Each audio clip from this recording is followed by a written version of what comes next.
वडनेर भैरव येथे झालेल्या अवकाळी पावसामुळे द्राक्ष बागाचे मोठ्या प्रमाणात नुकसान झाले। द्राक्ष नगरी असलेल्या वडनेर भैरवमध्ये 8 दिवस अगोदर अचानक आलेल्या पावसाने द्राक्ष मण्यांना तडे गेल्याने लाखो रुपयांचे फ्लेम जातीच्या द्राक्ष बागांचे नुकसान। कृषी विभागाकडून पाहणी केली। कृषी मंत्र्यांनी घेतली वडनेर भैरव येथील शेतकऱ्यांच्या नुकसानीची दखल। कृषी विभागाचे अधिकारी शेतकऱ्यांच्या बांधावर येत नुकसानाची माहिती घेतली।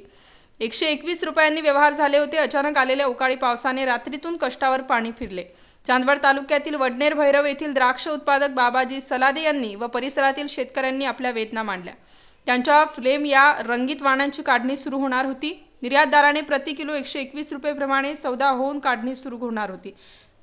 मात्र पावसाने संपूर्ण द्राक्ष मालाचे मोठ्या प्रमाणात नुकसान झाले। तसेच द्राक्ष मण्यांना तडे गेल्याने हा माल चालणार नाही असे निर्यातदारांनी सांगितले। 200 क्विंटलच्या जवळपास माल होता, मात्र निसर्गाने घात केला।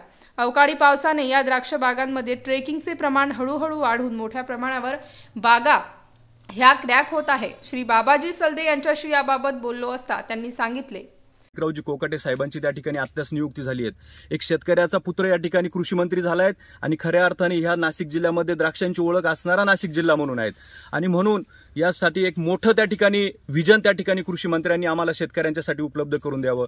खऱ्या अर्थाने जर बघितलं आपण तर त्या ठिकाणी निसर्गाचा हवामान त्या ठिकाणी कुणीतरी एक खाजगी कंपनी आम्हाला माणसं सांगतात आणि तो खरा ठरतो, परंतु शासकीय यंत्रणा त्या ठिकाणी कुचकामी पडतात। मग आम्ही नेमकी करायचं काय? मग खऱ्या अर्थानं या सगळ्यातून आम्हाला सांगड जर घालायची असेल तर या कृषी प्रधान देशामध्ये आपण कृषी प्रधान देश म्हटलं जातं भारताला, आणि त्या शेतकऱ्यांकडे जर शासनाचं लक्ष नसेल तर खऱ्या अर्थानं हा कृषी प्रधान देश। बागेची हार्वेस्टिंग होती, परंतु निसर्गाच्या या हानीने 125 रुपये किलोप्रमाणे दिलेला बाग अक्षरशः आज पूर्णपणे क्रॅकिंग झाला।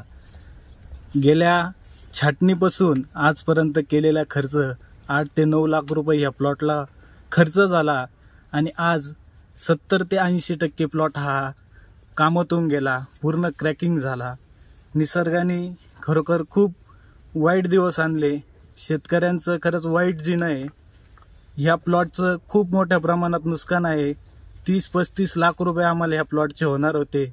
अवघे या प्लॉटचे आता 2-2.5 लाख रुपये देखील आम्हाला होणार नाही। आमचे खर्चच 8-9 लाख रुपये आहे।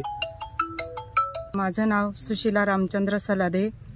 12 सप्टेंबरची छाटणी आहे आणि 125 रुपयांनी दिलेला प्लॉट तो आज मातीमोल झाला। माझं जे स्वप्न होतं ते पूर्ण झालं नाही।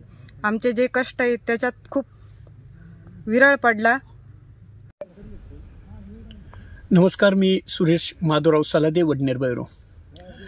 आपण ज्या द्राक्ष बागेत उभा आहे ही द्राक्ष बाग आज हिचा 121 ते 125 रुपये प्रति किलोने याचा सौदा झालेला होता। परवा पहाटे झालेल्या द्राक्ष बागेच्या पावसाने द्राक्ष बागेचं अतोनात नुकसान केलं आणि पटणार नाही शेतकरी किती हलाखीच्या परिस्थितीतून जातो।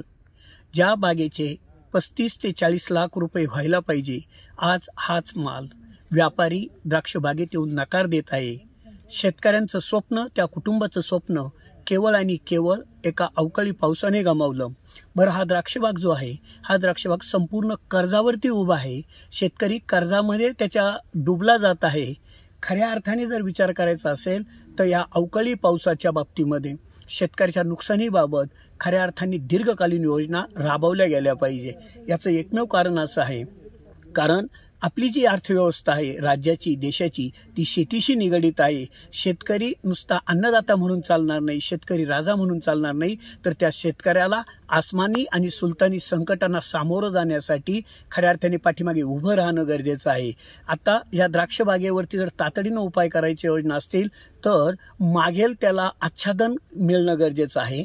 त्याचबरोबर ज्याप्रमाणे इतर पिकांना कमी रकमेमध्ये त्यांचे विमे काढले जातात, अगदी याचे जास्त पैसे गेले तर हरकत नाही, परंतु 100% विमा या बागेंचा शासनाने काढला पाहिजे, तरच शेतकरी यातून उठेल। अन्यथा महाराष्ट्राला लागलेला आत्महत्येचा कलंक हा कधी पुसून जाणार नाही। म्हणून शासनाने, कृषी मंत्रालयाने आणि महाराष्ट्र राज्याच्या कृषी मंत्र्यांनी याकडे बारकाईने लक्ष देणं गरजेचं आहे। शेतकरी जिवंत ठेवण्यासाठी काही ना काही दीर्घकालीन योजना राबवणं गरजेचं आहे।